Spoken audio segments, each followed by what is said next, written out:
thank you for being here. Appreciate it. We have a limited amount of time to get to it. So in order to save some time, I think everybody, by the power of LinkedIn, can look at backgrounds here, and we really want to get right into the content, right? So it's about global accelerators, as well as studio models, and something that all of these people here on this stage have experienced. So we're going to get right into it. Jess, I'm going to ask you a question real quick about actually it's for the whole group. When I say the word accelerator, what comes to mind? Connections, and just connections, I think, for us. Okay, that's a quick answer. Anna, how about you? What does it mean for you? You went through an accelerator. Jess has gone through an accelerator. We'll get into that. Access to capital. Okay. David? Opportunity. Opportunity. Okay, one word. That's good. All right, we're going to get into a lot here. All right, Ben.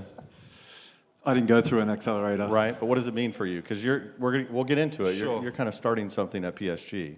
Similar. Good start. Accelerator, something that we can get access to quickly. I think just the exposure to working with new and up-and-coming groups, I guess, Okay, all right. We'll get into how that's going to happen at PSG. All right, Jess, this one's for you. So PlayerData went through Techstars and Indy, and you gave up some equity to go through that program. Would you do it again? And what did it give you access to? Yes, we would do it again. We love Techstars Sports. We love Jordan, who was running that program. I think my view on accelerators for any startup is you have to go into it with a specific purpose. For us, we were a UK company. We were doing maybe $100,000 in ARR. We were trying to expand to the US. We had no sports experience, no sports connections, no access to capital. Getting into one of the premier accelerators was a stamp of approval. We got introductions to specific sports investors that we knew we wanted to get into. We did our homework. They were on the board. But if you're just getting into an accelerator because you think it's going to make your business move faster, I wouldn't personally recommend it. But okay, so contradiction here. So you get access to the network. Sometimes big brands, big corporate brands, maybe some team brands. So is there a contradiction there? Because I think about how PlayerData, how you've grown your business really from the ground up and grassroots, and now you've entered into the professional ranks, kind of the opposite. No, sorry, David, but we have never given our product away for free. We don't pay people to use our product. We absolutely wouldn't use our cap table to get clients. We do use our cap table to get strategic advisors. We have Harris Splitzer Sports, and they're a massive ownership group. We have other ownership groups that we take advice from. But my general perspective is never use who could be your biggest client to build your product, because they're really complicated places to get into, and you kind of have to have a sense of who you are, what your product market fit is before you go in and do it. Maybe a little controversial, but that's what was successful for us. Okay, David, plug and play takes no equity. So anybody familiar with plug and play, the model plug and play? Yeah, a few in the room. Got they more of a corporate partnership approach, and so you have partners, main partners, and then you work with a number of different companies to really get them access and get them in, right, from a growth opportunity. So maybe just talk about the different model there and why you think that might be better than an accelerator, or maybe where there's some challenges. Yeah, no, it's a great question, and we love Techstars as well. I'll sit up here and say that, and what those guys built into it. Our model is different because our founder and CEO wanted to be super founder-friendly early on, right? And it was built out of a real estate portfolio to help founders kind of grow before we work. And so he made investments in capital, and then our corporate model came at a later stage, right? And so he was investing in startups early stage, and then that built into what our corporate relations, and then that drove into industry-specific program accelerators and verticals, starting with our retail and brand. and then now growing up to over 25 industries, and then our sports tech vertical being one of those that we launched 2 years ago. And so our model is really driven off of corporate innovation needs, right? And so our brands come to us and say, hey, here's our gaps, here's what we're looking for, how do we go out and find that technology? And then our ventures team around the globe goes and sources that technology to be able to plug in. So our model is a little bit different, where maybe a Techstars and some of these traditional accelerators have the application process, and we do have some of that now with our accelerator, but that was kind of built from, hey, we have a solution, let's go solve a problem. We flip the model, and we have a problem, we go find the solutions. And your main corporate partners in the sports tech vertical are? Yeah, so we're working with a lot of different brands, PepsiCo, GSSI, Gatorade Sports Science, work with advisors in the Mavericks, the Cowboys, the Stars, work with New Balance, player health data with like Baylor Scott and White Health, University Hospital in Cleveland. So we actually work with a multitude, and so it's not just the team side, we have the brand side, we have the health side that has allowed us really to engage, and then we've got a couple other brands, non-mentioned, that we could dive into later. Okay, all right, so we'll get to you in just a second, but Anna, you went through also a Techstars program back in 2012, not sports related, but can you talk a little bit about that experience? So before you do that, just keep in mind, we've got two that have accelerator experience with Techstars, we've got the plug and play model, and then we'll get to some of this building something on his own internally. Okay, interestingly enough, in the small world category, so I went through Techstars in 2012 in Boston, and the person who was across from me in Techstars had a company called CoachUp, which was Jordan, who then ended up now running the program that Jess went through. I had a wonderful experience with Techstars. So I was new to tech. I didn't really have the network. I needed everything that you said, which was connections and capital, and was lucky enough to get into that program. And I think from an accelerator standpoint, to be able to go in a place where you have so many people that just want your company to succeed is really, really valuable. It's interesting now, though, being on the sports side and seeing the inbound of a lot of these programs. And I will say, I think accelerators have changed over time. And so back in 2012, that was really the only way that you could get access. But now in my inbox, there's no difference for me of a company who went through an accelerator or a company that didn't. You still can have that access if you have a great product. Yeah, so question, would you do it again? Right now. Would I do it again? 24-year-old me building fashion project would do it again. Now, me of this version, I probably wouldn't. But there were certain things that I needed out of that program at that time that were great. So I think it depends on where you are as a founder. Okay, so I'm going to put you on the spot. Give me a reason, or maybe two, why you wouldn't now. I think the world's changed. So previously with accelerators, that was really the stamp of approval. And you were giving up some of the equity of your company to have other people who have been there and done that say, hey, there's something really interesting here, you should pay attention. And so it was a way of cutting through the noise. I think now with all the resources on online, on the different programming now that's happened of networking events and this rise of tech, I think you can build that network on your own, and you don't necessarily have to give away 6% of your company to do that. And so I think that access has changed. And then I also think just the sheer volume of capital, too. Like back in 2012, I think there were maybe 5 or 6 VC firms on the East Coast that would have been a fit for my company. And now I would say there's probably 100 or so different backers that I could have gone to. And so I think that's changed as well. So connections and access to capital have both expanded. Okay, quick straw poll. Who in here in the room has gone through an accelerator program?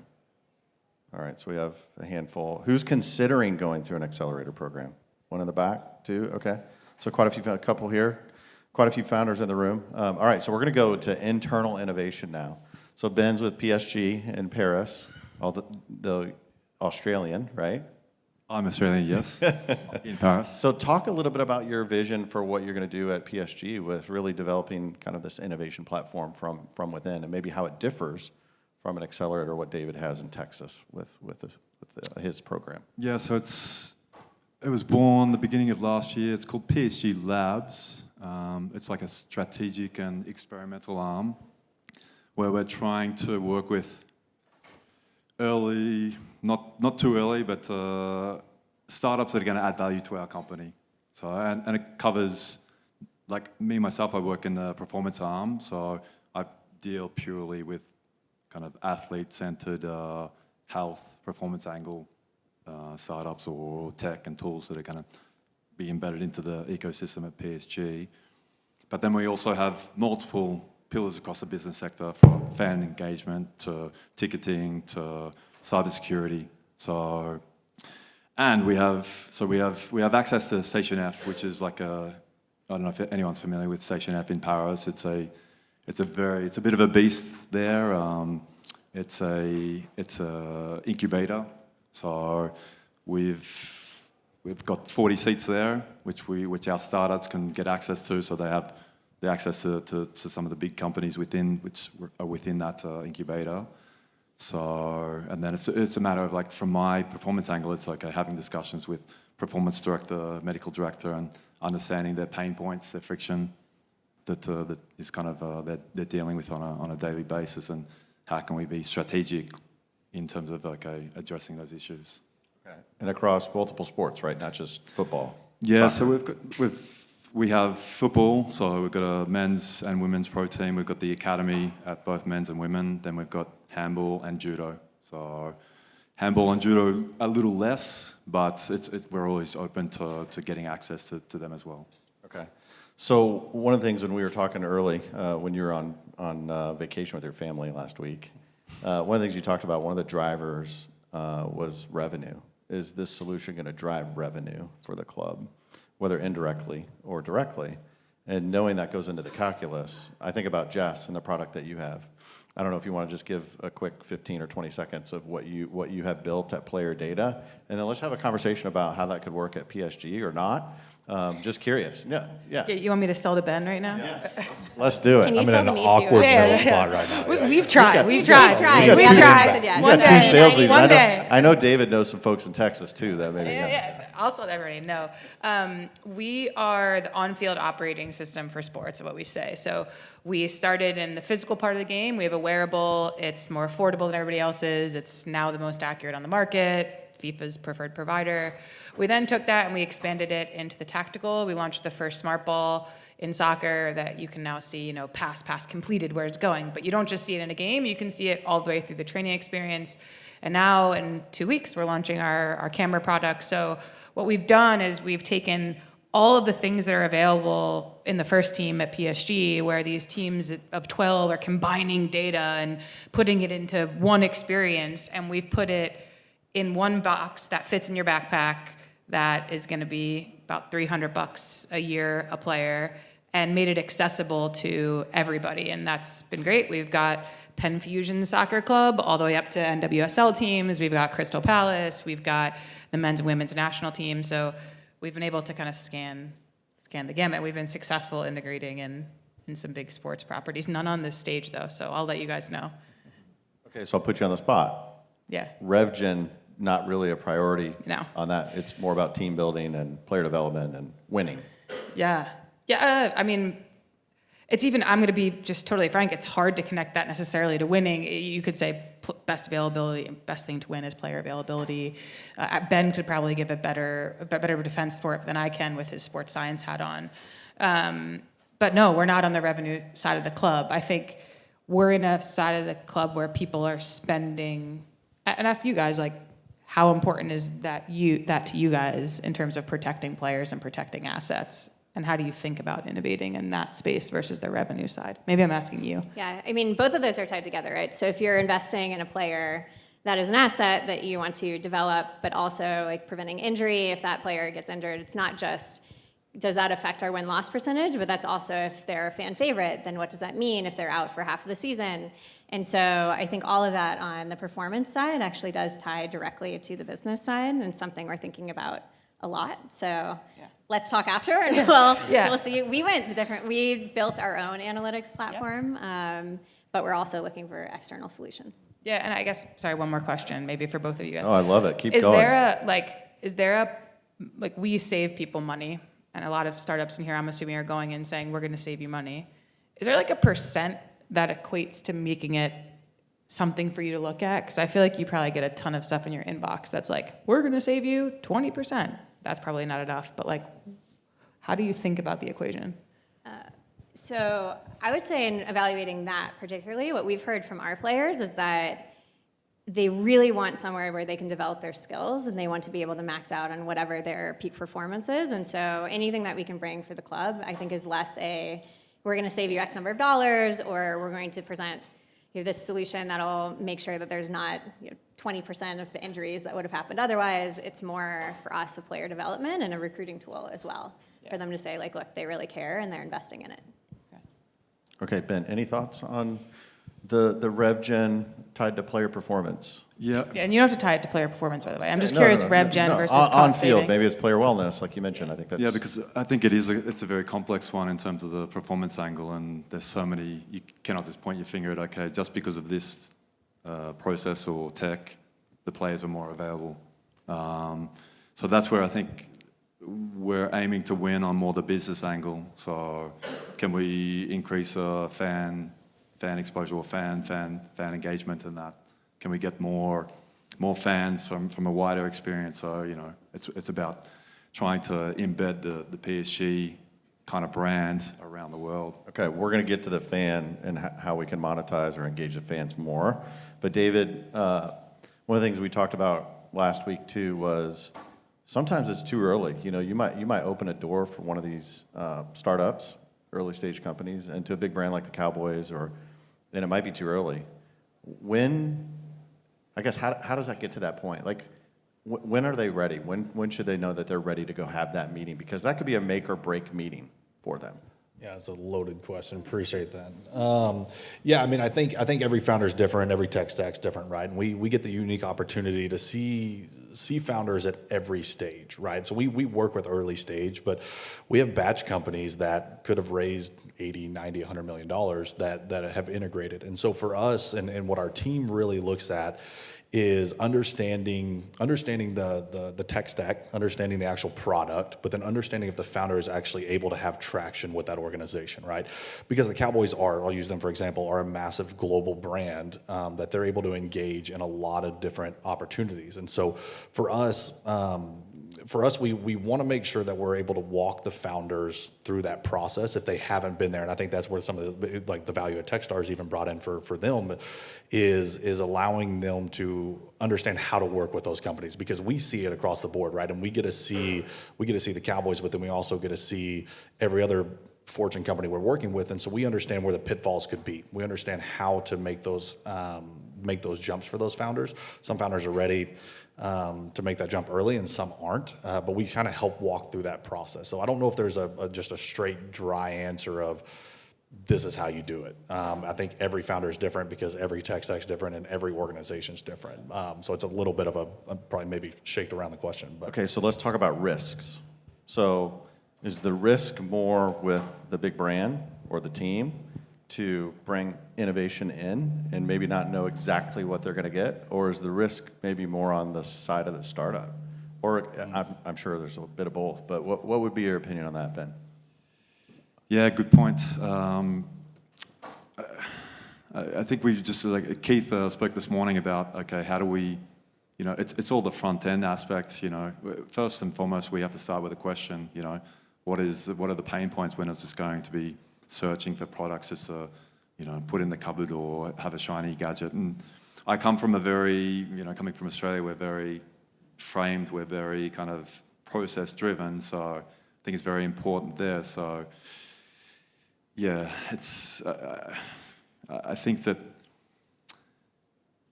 I would say on both angles, because if a company comes to you too early and it's not ready, are we going to give them the trust to come back again? And then from our perspective, but that's where we just need to be very due diligent, very, very thorough on, okay, is this actually going to answer a question and going to be embedded into the kind of PSG ecosystem and offer insightful. Right. So your risk tolerance might be different than Anna's. Brand new NWSL club. Congratulations.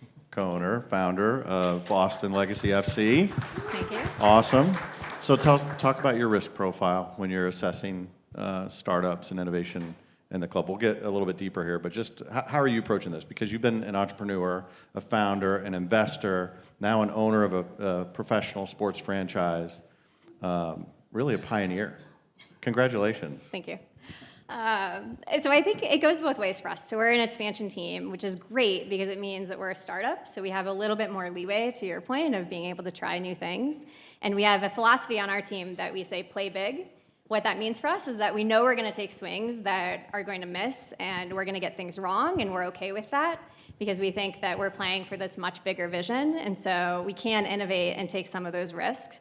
But on the flip side, one of the things that's really different about a sports team than a lot of other companies is that you don't scale gradually. So we had no team on the field and no real fans until kickoff March 14th, and all of a sudden you have 31,000 people cheering for your team, and all of your platforms and all of your systems have to work.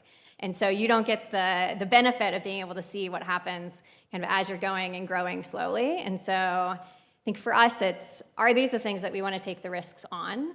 So like ticketing, that's not something we're going to take a risk on because that has to work. If it's some new player innovation, then we can put that out there, see if our players like it. We can easily retract. And so we think about that as two different ways. Like, what are the things we want to play big on, and we can take those risks and have more leeway, and then what are the things that really just foundationally have to work?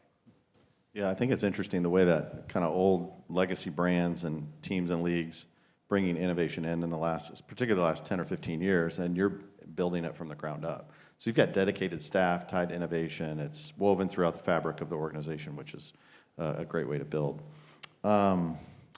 So we've talked about player performance. There's dozens of solutions out there, right? Player wellness. What are some maybe holes that you're seeing, Anna, specifically with, what are you looking for that you haven't found yet?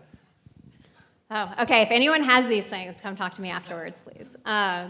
I think there is such an opportunity with the rise of women's sports to rethink the fan experience.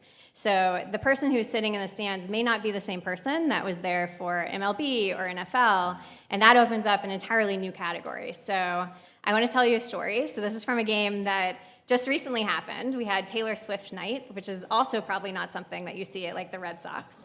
Everyone was making friendship bracelets beforehand. After the game at Gillette Stadium, we had fireworks. And there was this moment where the Taylor Swift song Opalite was playing, the fireworks were going. All the way down Gillette, you had girls between the ages of about 6 and 12 who were cheering for our players to come and sign autographs. And if you imagine that, so you have Taylor in the background, you have all of them saying, like, hey, Sammy, come sign this, come sign this. The fandom and the passion that intersected of culture and music, those girls, what that's going to mean when they're fans, 20 years from now for the legacy, I think is really exciting. And when we were looking at our fan solutions, all of those young fans engage in content in different ways. And we haven't been able to figure out necessarily what are the solutions that allow a 7 or 8-year-old to connect to the club, because they're not looking for stats. They're not necessarily looking for, what's the game schedule. They're looking for something different. And so anything that's mapping to what's the change in fandom and how do you provide solutions to communities right now that are underserved, super excited about that. And I think there's a lot of innovation there. And then with the dollars pouring into both NWSL and women's sports in general, I mean, that's hundreds of millions of dollars that teams are going to be investing over time. All right, fan experience. Love it. Okay, so let's talk about how to get in, how to get through that door. So we have founders here, maybe looking for a little bit of advice on how they would engage with your organization around innovation. So David, we haven't heard from you in a minute. You can go into plug and play, or maybe it's somebody that's in your cohort. How do you get them in, and how do you coach them up? Yeah, I mean, I think from a plug-and-play standpoint, there's opportunities all across the globe, right? And so you see we've got 70 locations. We're always running events. We're always running activations. There's a typical application process. You can go online, do all of that type of stuff. I think from a founder standpoint, and you'll see a lot of our team around, it's figuring out how to engage yourself with the right story, right?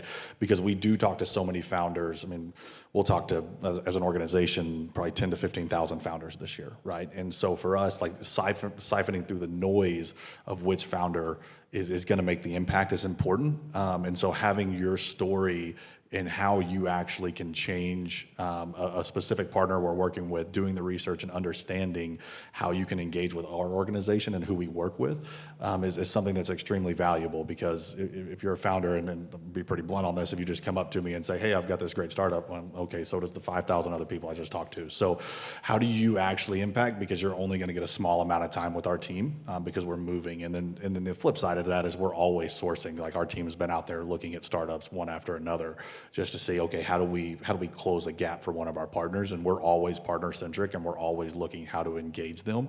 So we're always out trying to find that next founder in that process as well. But know your story and how to engage specific.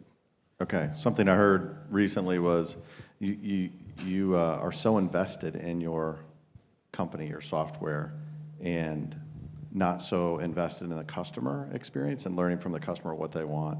I think that's a really important takeaway. So, Jess, you've lived it. You're co-founder, CEO of PlayerData, growing exponentially, lots of success. Maybe talk about some of those cool moments of getting in the door and how you were able to take advantage of those. Yeah, I think we talked about in the beginning, we're talking a lot about accelerators as door openers. I actually think, and I'm going to compliment the people on this panel, like, it's getting an early investor, an investor like Anna, or somebody engaged like Ben, like finding someone who's passionate about what you can do, who has what you don't have. And we believe in that at PlayerData. Also just on like working with big companies, you have to know when you're not ready, and that's really hard to hear.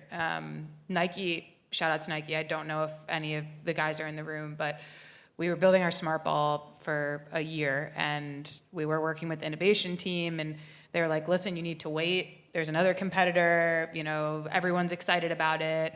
They're doing great, but you guys, we think you have the long-term vision, but like no one's ready to hear it yet, and you're not ready for us. And that was hard to hear, right? These people who are telling you your product's awesome, they could change everything, like you have to be patient. So I think that's another one. Cool moments. I'm probably one of the only female performance tech leaders in the country. I'm a massive NWSL fan, massive women's sports fan, love the W. We just Professional athlete, former professional athlete. Yeah, lacrosse, so questionable professional. Okay, no. I'm not taking any, High I'm not level. good. But we signed the Las Vegas Aces, which is so cool. Asia Wilson is a boss. Then I get to go watch youth sports, and a 12-year-old, we had a 16-year-old, we have U.S. soccer, and she was so good in the middle of Iowa, like nowhere to be seen, and we were able to help her get to a place that she wants to play. Or I had a kid the other day, a football player in Texas, 1A school. If you don't know what that means, it's like lower end. This JV player like finally made varsity because he got to see what varsity could do. And I think it's just, I don't know, it's just so cool to be in part of an environment of dreamers and providing opportunities. And it's not just about, we're on the stage with the NWSL, which is so cool, and the WNBA, but like I'm also in youth sports and helping kids and parents, and like, I don't know, what's better than having to go to fields for your job? Like, sorry, that was Good long. for you. No, congrats on the Yeah, success. okay. That's awesome. We can snap or something. Yeah, how about we clap? Let's clap. We got a power couple there on the end of. Okay, so Ben, new program, the lab. How does a company get involved with PSG and the lab? How are you starting this? It's this. We started with I'm not the brains trust behind this or anything like that. There's a guy from Sweden who kind of came up with the idea, or a few people. Everyone's trying to take credit for the PSG lab. So we're still very early. We're trying to launch like call-outs quarterly. You'll go online, you'll see, okay, you've got a call-out, you can apply. There's specific questions, like from a performance angle, okay, how can we frictionless kind of continuous monitoring? How can we get better performance nutrition insights? A few points on there, particularly from a performance angle. And then we're also trying to embed a bit the PSG Labs kind of concept. So we've got a Tokyo house coming at the beginning of May. We're going to be going to Shanghai, we'll be in LA, then we're going to go to New York. So there's a few moments there where companies, people can come in, meet the team, and just understand a bit better what we're trying to achieve and who we want to kind of come in and not. Okay, and just clarifying, there's no investments that you're planning to make right now? No. Purely performance? Correct. Yep. Okay. Okay, Anna, Miss Innovation, down on the end of the stage. I've got this awesome fan experience software solution that I want to come and visit your team. How does that work? So first, find the right person in the organization. And so if you go on our business side, make sure that you connect to the person who actually can make that decision. Otherwise, it's going to get lost in the inbox. Second, know the cycle of where the team is. So up until the point where we launched, all the things we were looking at were really just foundational. So if you're doing something around guest experience that we absolutely had to have, probably wasn't going to be on the list just yet because we were so frantic to build before launch. Now we have a little bit more breathing space, which is great. And then third, I'd say just be persistent. And I credit Jess for this too. I mean, we've been trying to get together forever, but the idea that if you don't hear back, sometimes that is just, hey, I thought about it, but I have so many other things on our plate. And so just be persistent, start showing up. And some of the solutions that we have now have been people who have just continued to ping us over and over and over again and found ways to get to events or talk to us directly and ultimately ended up having those conversations and making it work. Okay. All right, I'm going to say something that might be a little, I'm not going to say controversial, but it'll start a debate, which I like debates and not echo chambers on panels. Professional sports teams can sometimes not be great customers. Oh, we got some chuckles. And no offense, I'm not this isn't an offense at you. I'll be the first to say yes. Okay, why is that? Let's unpack that a little bit because I hear that a lot.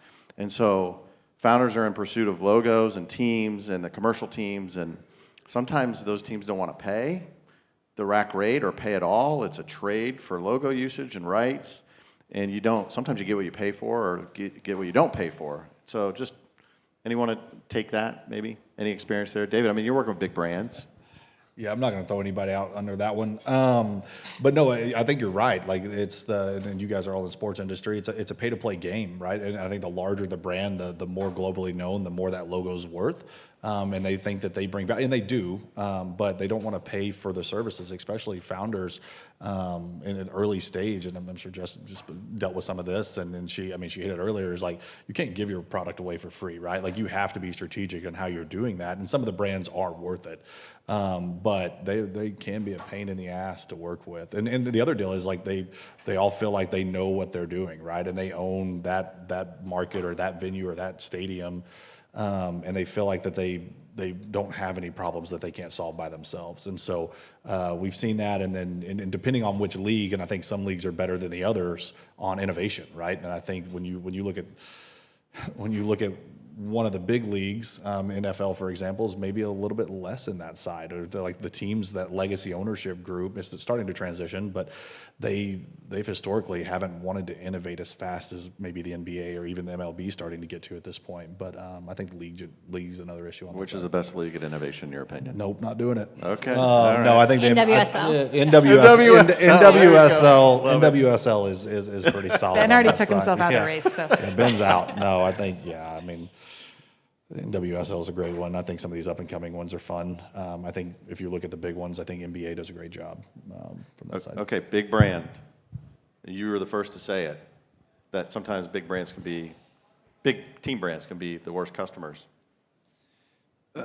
Is it a matter of the people that are in there at the time, and an understanding that maybe, like sometimes for us, where I come from, we're very simple-minded in terms of, okay, let's do the KISS principle, keep it simple, make sure we do that well, and there's potentially noise out there, so let's just leave this on the side.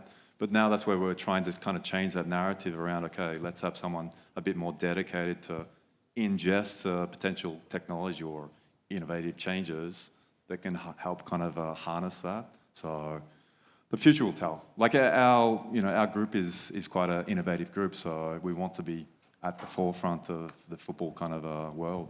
Okay, the clock is ticking. You two have a chance to comment on this one. Big brands, you want to add anything there? Do you want to? Disagree? As an owner, I hope we're delightful. But if we're not, I guess let me know. I think it's pretty. pro sports is a game of inches. It could be a game of centimeters. And this is like, it's not life or death, but for the people in the club, like you could be fired if you lose too many games. So it is a bit life or death. And so I think sometimes, like we're pretty famous for saying no. We had an MLS client that came to us 2 years ago and asked to bring their first team, and we said no. We weren't ready. Like, I'm not ready to support someone that needs inches and meters. I need to focus on building for who I know I can build for first, where one equals many. Now, by the way, Atlanta's first team is a client, and we've taken them on in the last year because we're ready. And I think that's the key. Like, it's not that they're not the best clients, is that your product has to be ready, and you have to be able to move in an urgency and a pace and know that that's not going to hurt the big part of your business, and that's it. And I think in big properties where winning and losing matters a lot, like that's just a high stakes environment, and you're already in a high stakes environment in a startup. So that's my view, but we serve at the bottom. Yeah. We start at the bottom, and we have a big business model for that, so it's a little different. Okay, last question. This is a really quick one because we're against the clock here. There are no shortcuts in life, but probably the best hack is to learn from others' mistakes. So one mistake a founder makes that hurts their chances. Ben, you want to go first? Or David? David, you got anything you're thinking? Yeah, I think not being agile. I think that's the piece, is getting stuck in your own ways and not being able to move with market or being able to move with partnerships. I think agility is the key word for a founder for me, and not being agile will kill a startup. Okay, agility. Got it. Jess, you got one?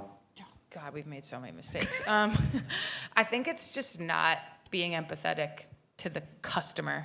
Forget about your product. Like, Anna's building a brand new, we don't need to hit her with 1,000 emails before she launches, which I did, by the way.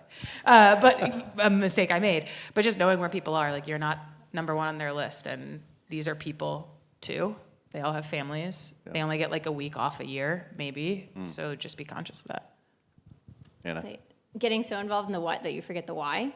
So if you're a founder, I think you're very product heavy, but the only thing that's going to make somebody believe in what you're doing is, why does it matter? So why does it matter to the club? Why does it matter to you? And being able to tell that story really succinctly.